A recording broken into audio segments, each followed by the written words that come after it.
Assalamualaikum warahmatullahi wabarakatuh. Dalam ajaran Islam, Nabi Daniel tidak termasuk dalam 25 nabi yang wajib diketahui. Tapi beliau adalah seorang nabi dari keturunan Bani Israel yang dikenal dalam agama Yahudi dan Kristen. Secara garis keturunan, Daniel adalah anak cucu Nabi Daud yang hidup sekitar tahun 620 sebelum Masehi sampai 538 sebelum Masehi. Nabi Daniel hidup pada masa pembuangan bangsa Israel dari kerajaan Yehuda ke Babilonia. Nabi Daniel menyeru kepada semua penduduk untuk menyembah Allah. Namun seperti nabi lainnya, beliau mendapat penolakan dari kaumnya, terutama dari raja yang berkuasa ketika itu, yakni Nebukadnezar, Raja Babel yang merebut Yerusalem. Raja Nebukadnezar tidak menyembah Allah dan dia menyembah dewa-dewa. Bahkan dia memiliki kuil sendiri untuk menyembah dewa-dewanya.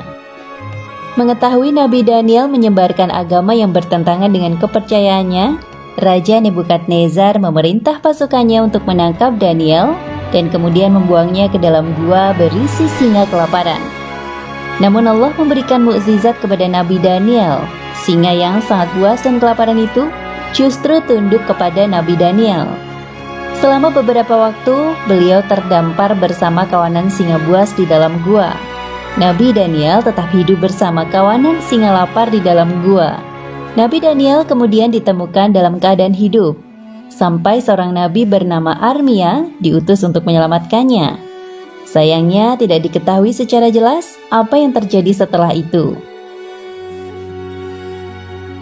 Sebuah makam kuno yang terletak di benteng Kirkuk di kota Kirkuk, Irak, diduga sebagai makam Nabi Daniel.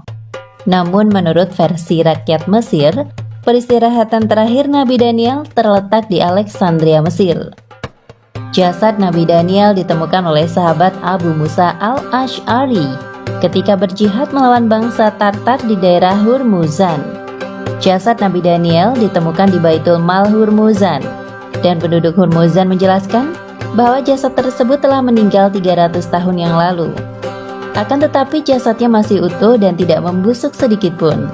Lalu Abu Musa al-Ash'ari mengirim surat kepada Umar bin Khattab sebagai khalifah saat itu. Umar bin Khattab menjelaskan bahwa itu adalah jasad Nabi Daniel dan memerintahkan untuk menyembunyikan kuburnya. Diriwayatkan dari Ibu Abi Syaibah dengan dari sahabat Anas.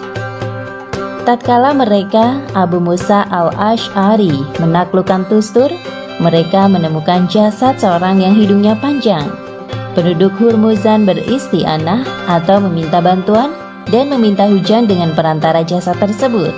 Abu Musa segera menulis surat kepada Umar bin Khattab. Umar membalas surat, "Sesungguhnya ini jasad tersebut adalah nabi di antara para nabi. Api tidak akan membakar jasad para nabi, dan bumi tidak akan merusaknya. Hendaklah engkau dan salah seorang sahabatmu menguburkannya di tempat yang tidak ada seorang pun yang mengetahuinya kecuali kalian berdua." Kemudian aku dan Abu Musa pergi untuk menguburkannya. Cara menyembunyikan kubur beliau dengan cara para sahabat menggali 13 lubang kubur di sungai. Airnya dibendung sementara, lalu menguburkannya pada salah satu lubang di malam hari, sehingga tidak ada yang mengetahui di mana kubur beliau. Diriwayatkan Al-Baihaqi dalam Dalailun Nubuwah dari Khalid bin Dinar dari Abu Aliyah. Aku berkata kepada Abu Aliyah, "Apa yang kalian lakukan pada jasad Nabi tersebut?" Abu Aliyah berkata, "Kami menggali di sungai. Airnya dibendung sementara, sebanyak 13 lubang kubur yang terpisah-pisah. Pada saat malam hari, kami menguburkannya dan kami ratakan semua kubur tersebut, agar manusia tidak mengetahui dan tidak menggalinya kembali." Dari kisah ini mengandung beberapa faidah.